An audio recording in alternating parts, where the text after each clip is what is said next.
So we're going to have a net zero changes everything redux, except that about 2 hours ago, Dan Wicklum came up to me and said he was having a migraine. So he went and took some drugs and he went and lay down, but I have a feeling that he's not going to be able to make it to this panel. And so Chris and Brian are going to have the conversation. Chris was going to actually pretend to moderate when, when Dan and Brian were going to be here, but now Chris is going to play a much larger role, and we wish Dan a quick recovery. Gentlemen, take it away. Thanks, Jeff, and yeah, absolutely hope Dan recovers quickly. Sorry that he's not here. I had the privilege of doing the sort of warm-up preview last night over dinner, and what we're going to miss in this, redo is not having two very passionate visions with that are not completely aligned. So it would have been a great conversation. I will do the best I can to not give Brian a free ride here and make sure that some of his ideas are tested. But so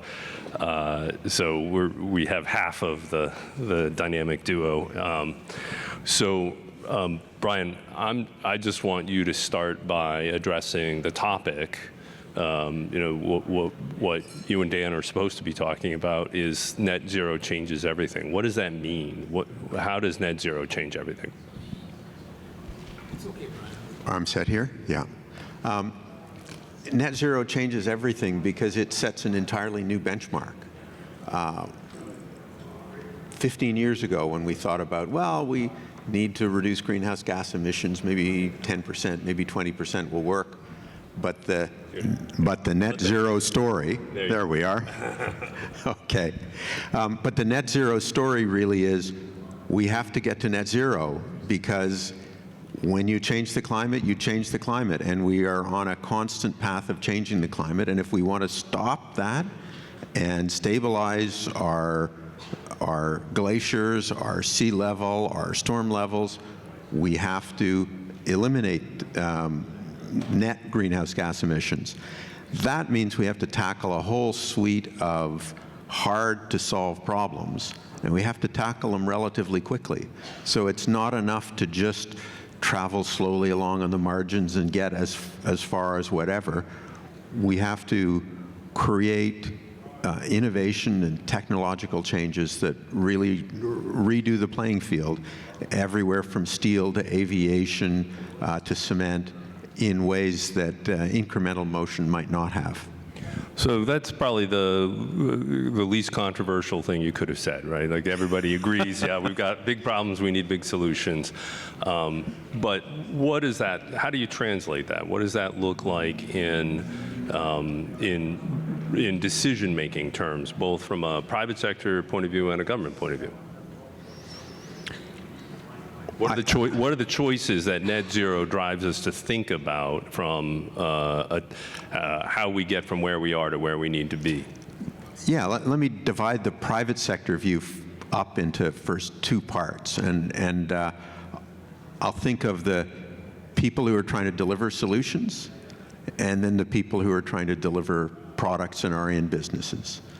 Generally, if you hear net zero changes everything, it doesn't change anything until laws change or rules change. It might change a little bit of marketing challenges, but it doesn't actually change anything until rules change. And as a player in that space, you have to say, well, what's going to happen? I'm making steel. Am I going to be slogged for not being able to sell into the French market because I use conventional, old, very carbon-intensive methods? As a developer, you have to look at the space and say, okay, I've got a solution. Does it actually deliver the carbon reductions I hope it will? And in what place am I best to compete? Like, where can I win? And do regulations enable that? And then finally, I would say for regulators or just people in the general public thinking about what should we do and where should we go, there's a whole bunch of problems to be solved. And they're not going to be solved by just, okay, let's all do electric cars. That's part of it. But there's the challenge of aviation, there's a challenge of steel, cement, and it goes on and on. And the question is, how can you create a mindset within the private sector that they have to find solutions? In the same way, say, the low carbon fuel standard did for fuels in California, that actually has driven things so far as whole refineries are now converted to making renewable fuels. So probably everybody in this room has dealt with some part of the conversation around electric vehicles and the role of electrification in decarbonization. And so let's hang on that idea for a minute since you raised it. Why not? Why can't we just electrify everything? Electricity, the price of electricity is going down incredibly fast. The ability for storage of large-scale deployable electricity has gone in the right direction. Cost of solar generation is plummeting. So why the heck can't we just electrify our way out of this? I think the problem is physical. There's some things that batteries just can't do, some temperatures and conditions that just can't be hit with things that we need. You know, one example, somebody was telling me about airplanes, long-distance airplanes, and they said, do you know that nearly 40% of the fuel on an airplane flying to Europe is just being used to fly the fuel? And I thought to myself, wow, I wonder what happens when you fly with a battery which weighs 30 times more. There's just not enough energy in the battery to fly the battery, let alone having any passengers on it. Yeah. It's an energy density problem. Yeah. So, okay, so we can't electrify our way out of it. Then how do you actually get the molecules part of this electrons and molecules solution to be more aggressively decarbonized? I guess I'd say we're looking at a lot of different efforts in different parts of the world to see molecules come in. And I feel like we're in a bit of an experimental zone. So we saw the IRA come through in the United States. Maybe some of it will stay. But they have a huge supply side initiative to drive the production of low carbon hydrogen. Will it work? Will it not? Maybe we'll never know.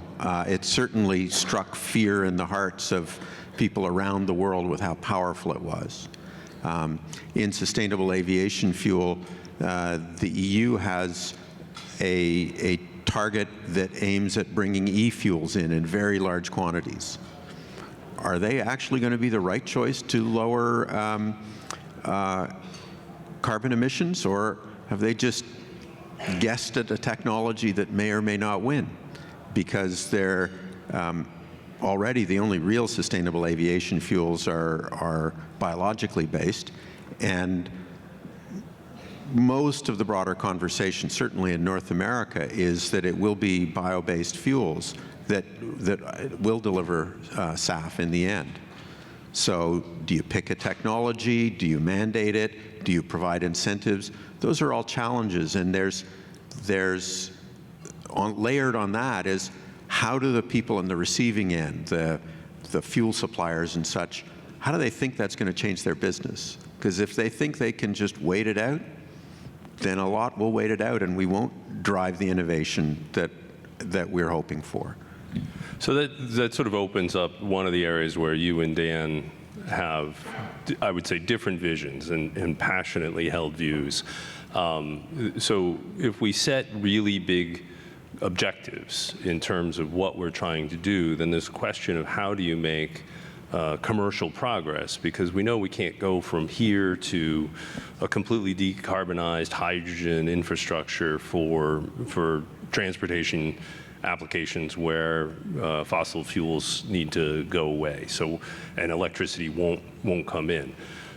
How do you reconcile the issue of getting to those big things without so much technology risk that nobody will invest? And that's one of the dynamics we're seeing. Like we're seeing people stuck at FID and not getting past because And Lisa and Mike did a great job of, talking about this a minute ago. All the complexity, all the sort of micromanagement of those carbon intensity decisions are freezing investment at the water's edge.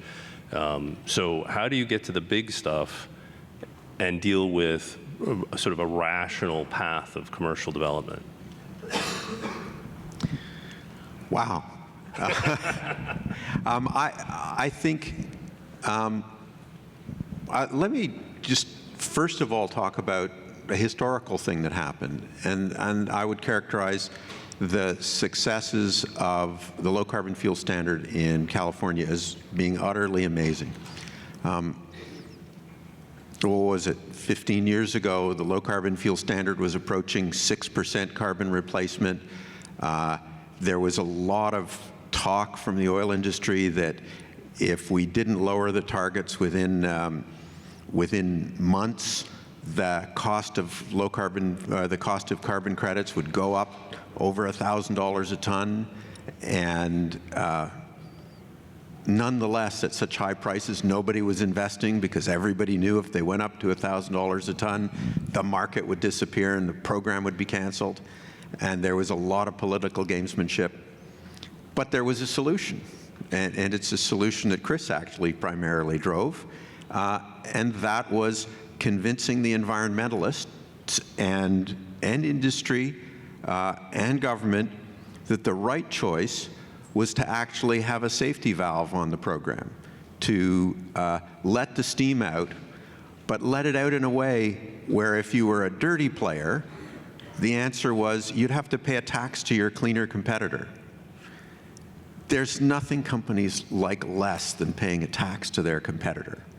And what that did for the low carbon fuel standard program is turn it around, put it on a continuous upward path, and now they've set a target of 30% of carbon reductions in the fuel markets, and they're looking around, and they still haven't moved the price up. They're going to blow through that number, and it's an amazing success and one people could not have conceived of 15 years ago.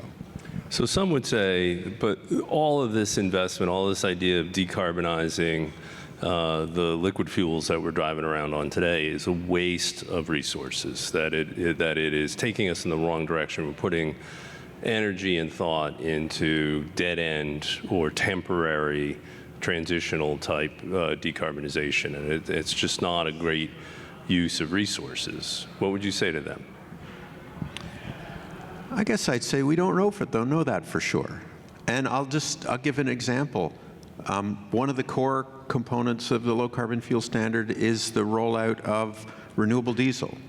Not just biodiesel, renewable diesel, high specification, super high quality fuels. There is no doubt that renewable diesel will be a solid replacement for heavy transportation in diesel. And similarly, it is the bulk of modern sustainable aviation fuel.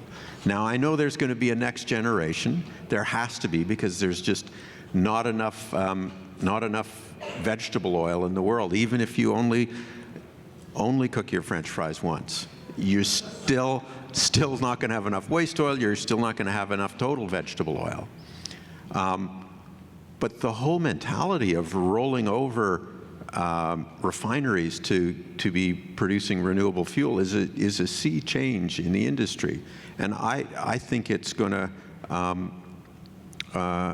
it has made a big positive difference.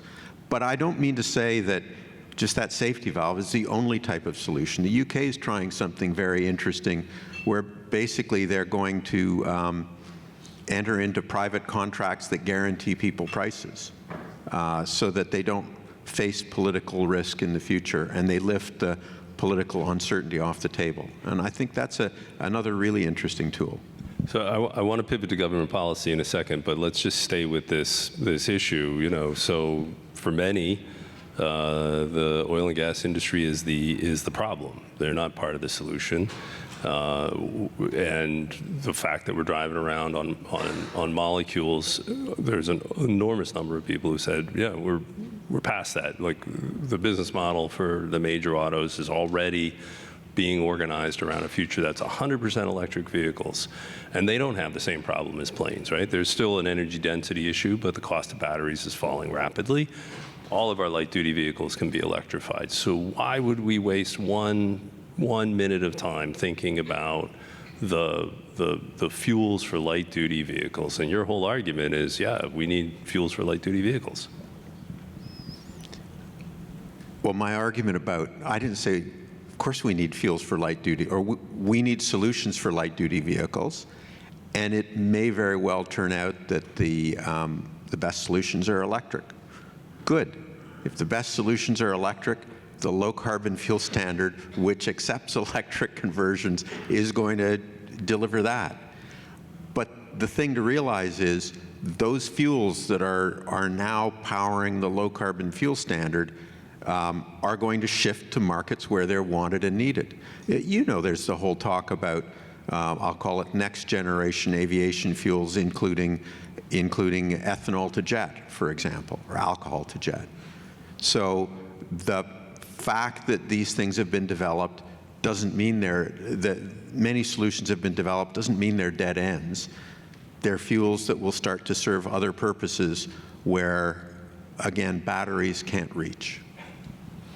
So if Dan were here, he might say that China made up its mind 20 years ago that the right answer for light duty was electrification, and that's why they're selling far more electric vehicles per capita than we are in the West, in Europe and in North America combined. I won't necessarily ask you to take that on, but there's a decision. I mean, you can if you want to. Sure, maybe it's true. And,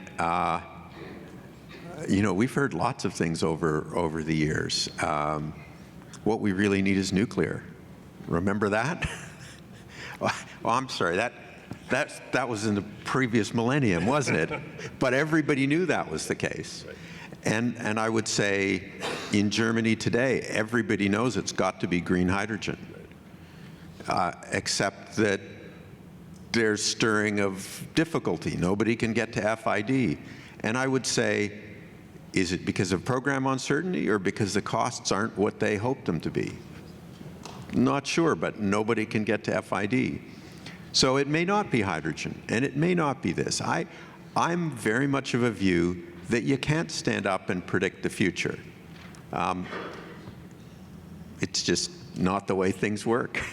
So as you can all tell, it's very difficult to make Brian feel uncomfortable. So get some questions written down. Help me out here. Help me. You know, Dan would have done a much better job of making him squirm.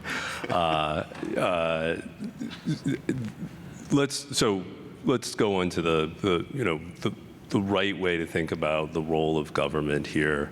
That's come up repeatedly this morning. There's different ways to think about it. If government's committed to net zero, what are the steps that government can, how should government think of its role in enabling the fastest path to net zero? I think what it needs to do is think about how to create price signals that favor reducing carbon in a way that people think they're important and necessary to address. So one of the beefs I have with our carbon tax here in Canada is that most people believe, including the most likely person to be Prime Minister, that it won't last. He's going to make sure it won't last. Well, who can invest in the long term on a basis like that? One of the things that's, I guess I would say it's been shown, but so many people are using mandates now to say, oh, we've got to reduce emissions in this industry by this % or have this much renewables. Those have seemed to generate a lot more interest and attention. One thing I would say about mandates is now with net zero, we should think about reconfiguring them always to driving carbon emissions reductions, not just fuel replacement. Because as we've heard, there's so many differences among fuels. If you want to buy lower emissions, you might as well ask for lower emissions. We monitor what we measure, right? That sort of a principle. Sitting in that chair just minutes ago, Michael made the point that there's sort of a double bottom line from a political point of view, and that if we think just in terms of carbon intensity, we can run afoul of modern politics pretty easily, and he gave some good examples where that may be the case. So how do you think about pushing those price signals in a way that has a political value of jobs, economic investment? How should governments think about a double bottom line in this context that works and can bring the stability that you're longing for in terms of an investment horizon where there's a price signal on the decarbonization, but there's a political value to that voters can recognize? Well, that heads you in the direction of how the IRA was structured. Essentially, it was aimed at creating manufacturing capacity. Other types of things will be that way. While, say, the UK Sustainable Aviation Fuel mechanism doesn't have a safety valve on it, if you put together the revenue certainty mechanism with a safety valve, then you would have a program that wouldn't deliver any increase in costs except that which delivered real industrial activity in the country. Sort of a blend of American and European thinking there, so to speak. I do think, though, we have to keep a broad view of what's going on around the world and see how different experiments work or have worked. And the IRA is not just one experiment, it's dozens with different types of incentives in different places. But it certainly caught a lot of people's imagination, not the least for how much money was committed to it. But that commitment of money is, I think, what's going to, and the fact that it's set up to just translate directly into industry in America is part of what will lead to longevity for some parts of it, at least. So Mike McAdams will be up here a little later on, and he's going to speak, I think, to the... I won't hope he won't dump on me too much. I'm going to take a little bit of Dan and put it on stage. Good. Good question. Yes, that's fine. Excellent. Hey, could you have Mike McAdams send a question up here so I can contradict him first? Well, he gets his rebuttal time in just a little bit. Okay. Could you comment on the challenge to reach net zero goals by industrial sectors hard to abate, such as steel, cement, and so on? Comment on the challenges to reach net zero. So, I think there are obviously technical challenges people have to work through. I think there's a separate challenge that I don't think anybody's really created a structure that creates the sort of signals that would cause people to deploy these technologies. And we've done a much better job in fuels, I think, creating signals that drive real change. And I can probably say in electricity, creating signals that drive real change. So it's a tough call. I do think that you could think about applying some kind of price system to each, and it would influence choices people make. So this is a great kind of framing question, and you brought up negative emissions. What are the key differences between net zero and negative emissions from a policy and a carbon footprint perspective? That's interesting, because that question almost says, what's the key difference between a fuel being net zero or being negative in emissions? So putting aside, I'll say, accounting tricks, what net zero fundamentally, or what negative emissions fundamentally mean in a fuel is, from the perspective of something made from a plant, you capture 2 tons of CO2 and then from the plant as it grows. You've got 2 tons, and then you make a fuel that has 1 ton worth of biogenic carbon in it, so it's come from the atmosphere, it doesn't count. And then you have another ton of CO2, which you can stuff underground. That's like a minus 100%.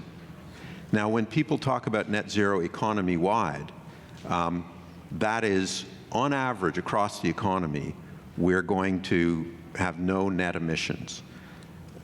Any plan for net zero incorporates capture of carbon dioxide and stuffing it underground. And I would say, for all practical purposes, means we need to do a lot of that biofuels where you take advantage of the carbon that a plant captures. When you turn it into fuel, you take all the extra CO2 and stuff it underground. So we're going to need those carbon negative fuels to be able to deliver net zero. And in fact, they're going to be a central core piece of it. And when I talk about rewarding carbon reductions, I think it's important to say not just carbon reductions down to zero. We should be just as happy with carbon reductions from 0 to minus 20 or minus 40 or minus 100. And in fact, as I said in San Francisco, and a few of you were there, the natural place for biofuels to be made from agricultural residues, for example, is quite deeply carbon negative, removing twice as much CO2 from the atmosphere and enabling it to go underground as you do put biogenic carbon into a fuel. So we had another question. I should have paired these together, but it was, is there a way to reach carbon neutrality with biofuels now? And I think what you just described is exactly that.